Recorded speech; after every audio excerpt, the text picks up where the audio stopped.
Hello dear students, welcome again. आज हम करने वाले हैं बिजनेस स्टडीज़ के चैप्टर 5 का ऑर्गेनाइजिंग। ऑर्गेनाइजिंग में हमने इससे पहले एक और वीडियो अपलोड हो चुकी हैं, उसे भी आप ज़रूर देख लें। उसमें हमने meaning and steps of organising कर रखा है। डियर स्टूडेंट्स, आज हम करने वाले हैं इम्पोर्टेंस ऑफ ऑर्गेनाइजिंग। तो ऑर्गेनाइजिंग की क्या इंपॉर्टेंस है, उसकी महत्व क्या है या उसकी नीड क्या है। देखिए, इंपॉर्टेंस ऑफ ऑर्गेनाइजिंग क्यों क्या है, ये देखो। पहला है benefit of specialisation, clarity in working relationship, optimum utilisation of resources, adaptation to change, effective administration, development of personal expansion and growth. Dear student, चलिए हम इसको एक एक करके डिटेल में पढ़ते हैं। पहला है बेनिफिट ऑफ स्पेशलाइजेशन। ठीक है कि इसमें क्या फ़ायदा मिलता है हमें कि हम लोग क्या हो जाते हैं, स्पेशलिस्ट हो जाते हैं। डियर स्टूडेंट्स, जब हमने मीनिंग में पढ़ा था या उसके स्टेप में भी पढ़ा है कि होल टास्क, ऑर्गेनाइजेशन के होल टास्क को हम क्या करते हैं, छोटे छोटे चंक्स में बांट देते हैं और एम्प्लॉय को उनकी नॉलेज के हिसाब से उन्हें असाइन किया जाता है।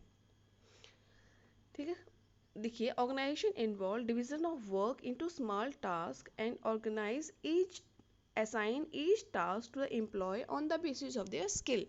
यही हमने पढ़ा था कि ऑर्गेनाइजेशन में क्या किया जाता है, ऑर्गेनाइजेशन के जो होल टास्क है उसको हमने डिवाइड कर दिया और वर्कर में उनको असाइन कर दिया on the basis of their skill and competency. Distant competency होते हैं उनकी योग्यता के हिसाब से हम वर्कर को, देखो, किसके आधार पे, on the basis of their skill and competency. Skill आप कौशल या स्किल, नॉलेज एंड कम्पिटेंसी बोल सकते हैं, उसके आधार पे हम वर्कर को टास्क असाइन करते हैं। When a specific worker perform a specific task repeatedly, he gains experience and eventually achieves specialization। देखो बच्चों, कोई भी वर्कर अगर कोई काम बार बार करेगा, रिपीटेडली करेगा, तो उसको उसमें क्या होगा, उसको एक्सपीरियंस हो जाएगा। और एक्सपीरियंस इस तरह से काम करते करते वो उस काम में महारत हासिल करेगा, जैसे स्पेशलिस्ट हो जाएगा, स्पेशलाइजेशन हो जाएगा। ठीक है, the specialisation improve productivity and efficiency. जब कोई स्पेशलिस्ट काम करता है तो उसकी प्रोडक्टिविटी बढ़ती है, उसकी एफिशिएंसी भी बढ़ती है। एग्जाम्पल देखिए यहाँ पे, sales manager who is into sale for a long period of time is able to sell his product much easier as compared to the production manager। कोई मैनेजर है जो सेल मैनेजर है, वो काफ़ी टाइम से सेल मैनेजर का काम कर रहा है, उसके लिए ये काम इजी है as compare to production manager. Production manager का काम क्या है, प्रोडक्ट बनाना, वो सिर्फ लेबरों एंड मशीनों से ही डील करता है। ठीक है, देखो, as compare to production manager who may have technical knowledge, उसको सिर्फ टेक्निकल नॉलेज होती है of product, but he may not be able to motivate the customer to purchase the product. लेकिन अगर उसको हम सेल करने भेज देते हैं, सेल मैनेजर बनाते हैं, तो वो कस्टमर को इतना मोटिवेट नहीं कर पाएगा as compare to sales manager. दूसरा इंपॉर्टेंस है बच्चों, क्लैरिटी इन वर्किंग रिलेशनशिप। देखिए, वर्किंग रिलेशनशिप मैंने पहले वीडियो में बताया है, इसमें सुपीरियर एंड सबॉर्डिनेट के बीच में रिलेशनशिप बताया जाता है। रिलेशन कैसा होगा, काम का और रिपोर्ट पेश करने का। ठीक है, मान लो ये हमारा बॉस है और ये इसके अंडर ये 4 एम्प्लॉय काम करते हैं। अब यहाँ पे क्या है, ये जो बॉस इनको जो टास्क देगा वो क्या दे रहा है, रिस्पॉन्सिबिलिटी असाइन कर रहा है।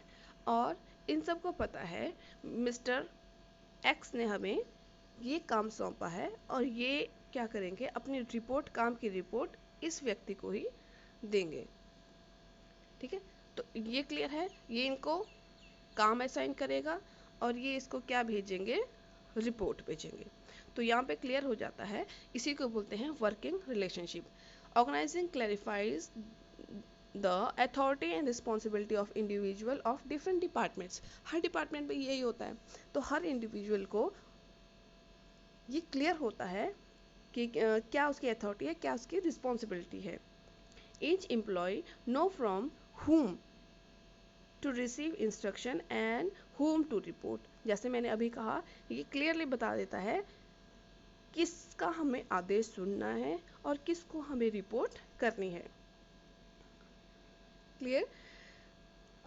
This removes miscommunication or ambiguity in transfer of information and instruction. जब वर्किंग रिलेशनशिप हमारा क्लियर होता है कि हमें किससे मतलब वर्क किसका मिलेगा और किसको हमें रिपोर्ट करनी, तो ऐसी कंडीशन में कोई भी मिसकम्युनिकेशन नहीं होता है। एग्जाम्पल देखिए, the work force in A factory receive instruction from the supervisor. ठीक है, किसी भी फैक्ट्री में जो वर्कर हैं उनको पता है हमें जो इंस्ट्रक्शन हमारे सुपरवाइजर से आएगी वही हमें फॉलो करना है। कोई थर्ड पर्सन या कोई और एम्प्लॉय उनको अगर काम देता है तो उसको इतना इम्पोर्टेंट नहीं है, लेकिन क्या ज़रूरी है, जो उसका सुपरवाइजर है जो उसने काम दिया है उसको परफॉर्म करना है। In this situation work force know he will receive instruction from the supervisor. Clear है उसको कहाँ से मुझे इंस्ट्रक्शन मिलेगी, and he will report to the supervisor about the assign task. और उसको ये भी पता है कि जो मेरे को काम सौंपा गया है उसकी रिपोर्ट भी मुझे सुपरवाइजर को देनी है। अब देखो सुपरवाइजर के ऊपर भी कोई होगा जिसने उनको काम दिया। Supervisor also accountable to the production head of the organisation. इस तरह से सुपरवाइजर का जो हेड है, प्रोडक्शन जो हेड है वो उसका सुपीरियर है। तो इस तरह से सुपीरियर को ने दिया सुपरवाइजर को काम, सुपरवाइजर ने वर्कर को। तो वर्कर एंड सुपरवाइजर में जैसे क्लियरली पता है मैंने इनको इंस्ट्रक्शन दिया है ये मुझे रिपोर्ट करेंगे, सुपरवाइजर क्या करेगा, प्रोडक्शन हेड को रिपोर्ट करेगा। इस तरह से रिपोर्टिंग रिलेशनशिप क्रिएट होता है। नेक्स्ट वन है बच्चों optimum utilisation of resources. Optimum mean maximum utilisation of, जिसमें वेस्टेज कम से कम हो उसको बोलते हैं हम optimum. The division of work into small task and allocation of work in accordance to skill and competency of employee facilitates optimum utilization of human, financial and material resources। देखिए बार बार हम लोग डिवीजन ऑफ वर्क पढ़ रहे हैं। Division of work किया हमने, small task allot किए, ठीक है, एम्प्लॉय के नॉलेज, स्किल एंड कम्पिटेंसी के आधार पे। इससे क्या होगा, ऑप्टिमम यूटिलाइजेशन ऑफ रिसोर्सेज, जितने भी रिसोर्सेज हैं उसका हम मैक्सिमम यूज करेंगे। ठीक है, assign specific duty to specific worker help to avoid overlapping of work, prevents confusion and reduce wastage of resources and efforts। देखो जब हमें पता है कि स्पेसिफिक टास्क कौन करने वाला है या किसको मैंने ये काम सौंपा है, तो यहाँ पे ओवरलैपिंग होने की कोई संभावना नहीं है। ओवरलैपिंग का मतलब होता है बच्चों, जब एक ही काम को हम बार बार करते हैं या एक व्यक्ति से भी वही काम करवा रहे हैं और दूसरे से भी, ये होता है ओवरलैपिंग। तो ओवरलैपिंग नहीं हो गया, हमें क्लियर है कि मैंने ये वाला काम इस व्यक्ति को दिया है। कोई कंफ्यूजन का मतलब नहीं है, कम हो जाता है, कंफ्यूजन होती नहीं है। And reduce wastage of resources and efforts, तो जो हमारे रिसोर्सेज हैं वो भी वेस्ट नहीं होते हैं, एंड उनके जो एफर्ट्स होते हैं वो भी हमारे ज़ाया नहीं जाते। एग्जाम्पल देख लीजिए, बहुत ही अच्छा एग्जाम्पल है, देखो ये, a baker who has experience of working in a bakery will bake cake with right amount of ingredients and lesser wastage of material as compared to someone who may not know know how to do it।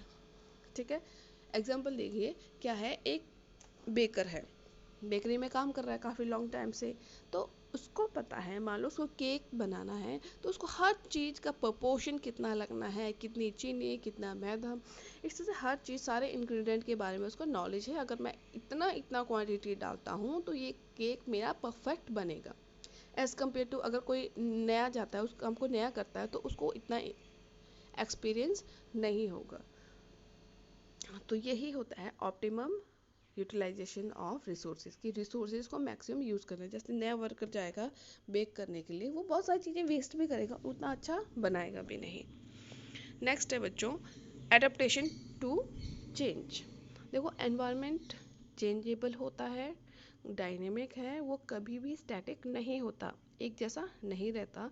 तो organisation को क्या ज़रूरी है कि उस environment में खुद को उस मुताबिक खुद को ढाल ले, वरना क्या होगा, हम चेंज नहीं होंगे तो हमारा जो बिजनेस है वो इफेक्ट होगा। तो an organization operates in a dynamic environment, clear है। Such an ever changing environment poses both challenges and opportunities to the business. देखो बच्चों, जो एनवायरनमेंट में चेंज आता है वो दोनों ही हमारे लिए लाता है। कई बार हमारे लिए अपॉर्चुनिटी भी लेकर आता है, कई बार कुछ हमारे लिए चैलेंजेस भी लेकर आता है। Adopting changes facilitate stability and growth. देखिए, जो चेंजेस हो रहे हैं एनवायरनमेंट में उसको हम अडॉप्ट करते हैं तो इससे हमारी मार्केट में स्टेबिलिटी भी रहती है, हम स्थिर भी रहते हैं एंड हमारी ग्रोथ भी होती है। ठीक है, जैसे अभी कोविड-19 किसको पता था, नहीं पता था, ये एकदम से हमारे यहाँ पे चेंज आया तो लोगों को बहुत ज़्यादा प्रॉब्लम हुई। अब यहाँ पे देख लीजिए, बाकी इंडस्ट्री के लिए लॉस था, लेकिन जो सैनिटाइज़र बनाते थे या मास्क का काम करते थे या पीपी किट बनाते थे, उनके लिए अपॉर्चुनिटी यहाँ पे क्रिएट हुई, लेकिन बाकियों के लिए चैलेंजेस थे। अपॉर्चुनिटी जिनके लिए उन्होंने इसको अडॉप्ट करा, उन्होंने रिसोर्सेज लाए और उस प्रोडक्ट को ज़्यादा बनाना शुरू किया। नेक्स्ट एग्जाम्पल क्या है, एक company plan to launch a product in Mumbai in the month of May 2020। मान लिया एक कंपनी है, उसने नया प्रोडक्ट बनाया और वो बना रहा था पहले से, मई के मंथ में उसका लॉन्च करने का ये पहले से प्लान था। बट ड्यू टू कोविड-19 demand of the product will reduce. देखिए, कोविड-19 अचानक से आया, किसी को नहीं पता था, लेकिन उनकी वजह से क्या उनको पता है अगर मई में हम लोग लॉन्च करते हैं तो उनकी डिमांड कम हो जाएगी। So they decided not to launch their new product in the month of May. इसलिए उन्होंने मई के मंथ में लॉन्च करने के बारे में उन्होंने कैंसिल कर लिया and decided to launch this product in the month of December 2020। वो लोग सोच रहे हैं कि अब हम क्या करेंगे, at the end of this year हम इसको लॉन्च करेंगे when environment will be congenial for their product. जब उनके एनवायरनमेंट प्रोडक्ट के लिए एनवायरनमेंट अच्छा हो जाएगा, कॉन्जिनल मीन्स बेटर हो जाएगा, कि हमारी डिमांड आएगी, तब हम अपने प्रोडक्ट को मार्केट में लेकर आएंगे। तो ये होता है बच्चों एडॉप्टेशन टू चेंज। चेंज के मुताबिक हम अपने आप को एडॉप्ट कर लेते हैं। अगर एडॉप्ट नहीं किया जाता है वो बाद में सर्वाइव नहीं कर सकता। नेक्स्ट इंपॉर्टेंस है इफेक्टिव एडमिनिस्ट्रेशन। एडमिनिस्ट्रेशन है प्रशासन करना, कि कैसे हम लोग ऑर्गेनाइजेशन को चलाएंगे। तो ये है organising provides a clear description of jobs and clarifies authority and responsibility relationship. ठीक है, अथॉरिटी रिलेशनशिप ये मैंने बता दिया, अथॉरिटी एंड रिस्पॉन्सिबिलिटी। तो ऑर्गेनाइजिंग क्लियरली बताता है सबको क्या काम करना है, किससे ऑर्डर लेना है, किसको रिपोर्ट करनी है। ठीक है, it prevents confusion and duplication of work. इससे क्लियर हो जाता है, कम्युनिकेशन बिल्कुल क्लियर है, यहाँ पे डुप्लीकेशन का भी कोई मतलब नहीं है। डुप्लीकेशन मीन बार बार वही काम कर रहे हैं।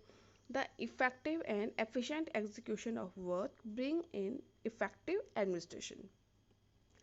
जब काम हमारा इफेक्टिव होगा, बहुत अच्छे से होगा, तो वही हमारे लिए क्या होगा, एडमिनिस्ट्रेशन भी इसकी वजह से हमारा इफेक्टिव होगा। सब कुछ सही चल रहा है तो मीन एडमिनिस्ट्रेशन हमारा सही चल रहा है। एग्जाम्पल क्या लिखा, देखो, if the job description of each work is well defined. ठीक है, सबको पता है किसका क्या काम है, then it is easy for the supervisor to ensure proper and effective execution of work. तो इस तरह से सभी को क्लियर होता है कैसे उसको एग्जीक्यूट करना है, कैसे उस पर काम करना है। तो ये आसान हो जाता है एडमिनिस्ट्रेशन करना। Development of personal. Dear students, personal होते हैं एक कॉमन, जैसे हम लोग शेयर डिबेंचर बॉन्ड्स के लिए हम सिक्योरिटीज़ हम यूज़ करते हैं, सेम वैसे ही होता है। जो हमारे पास वर्कर होते हैं, कॉमन नेम है ये। ठीक है, जैसे वर्कर भी हो गए, क्लर्क भी हो गया, हमारा मैनेजर भी, उन सबको हम एक नाम से पुकारते हैं, पर्सनल। ठीक है, तो पर्सनल की भी ग्रोथ होती है, डेवलपमेंट होती है। Division of work and specialisation not only increase productivity but also provide growth and opportunity to the employee. देखो बच्चों, डिवीजन ऑफ वर्क से सिर्फ क्या नहीं होता, स्पेशलाइजेशन ही नहीं आती, इसके साथ साथ क्या होता है, उनको ग्रोथ अपॉर्चुनिटी मिलती है, एम्प्लॉय की भी प्रोग्रेस होती है, क्योंकि जब हम काम जान लेते हैं तो हमारी प्रोग्रेस होती है, हम उस काम को बहुत अच्छे से करते हैं। When superior delegate some authority to this subordinate they feel sense of responsibility. ये भी होता है, देखो जब कोई हमारा सुपीरियर हमें काम सौंपता है तो हमारे अंदर एक रिस्पॉन्सिबिलिटी वाली फीलिंग आती है। It also motivate them to do more challenging work. इसकी वजह से वो और भी ज़्यादा अच्छे अच्छे मतलब चैलेंजिंग वर्क करने के लिए तैयार होते हैं। तो ये है डेवलपमेंट ऑफ पर्सनल। जैसे पिछला एग्जांपल ही लेते हैं, तो डेवलपमेंट कैसे आया? अगर कोई जैसे बेकर था, तो वो काफ़ी सालों से काम कर रहा था, तो उसकी डेवलपमेंट हो रही थी, उसकी सैलरी ऑब्वियसली न्यू वन से ज़्यादा ही होगी। कोई भी काम हम स्पेशली फॉर एग्जांपल एक कंपनी में कोई जाता है काम करने के लिए, उसको नहीं आता कंप्यूटर ऑपरेट करना या नेटवर्किंग का काम नहीं आता, तो वो सीखता है, 2 साल उस कंपनी में काम किया, उसके बाद जब वो परफेक्ट हो जाएगा, स्पेशलाइज हो जाएगा, कंपनी उसको क्या करेगी? प्रमोशन दे सकती है। तो इस तरह से स्पेशलाइजेशन से हमारी जो पर्सनल है उनकी भी ग्रोथ होती है। नेक्स्ट है बच्चों एक्सपेंशन एंड ग्रोथ। अब देखो पर्सनल की डेवलपमेंट भी हुई, उसको नया काम सीखने को मिला या फिर वो काम को बहुत अच्छे से कर रहा है। अब नेक्स्ट क्या होता है? Expansion and growth. यहाँ पे एम्प्लॉय के साथ ऑर्गेनाइजेशन की भी ग्रोथ होती है। एक्सपेंशन क्या होता है? जब हम अपने जो बिजनेस को बढ़ा देते हैं, ठीक है, एक्सपेंड कर रहे हैं उसको, उसकी बहुत सारे ब्रांचेस हम लोग कहीं और लगा रहे हैं। देखो properly design organisation structure create favorable condition for expansion and diversification of enterprise। अगर हम अपने ऑर्गेनाइजेशन को प्रॉपरली हमने स्ट्रक्चर फ्रेम कर रखा है, ठीक है, ये हमारे लिए फेवरेबल कंडीशन क्रिएट करता है।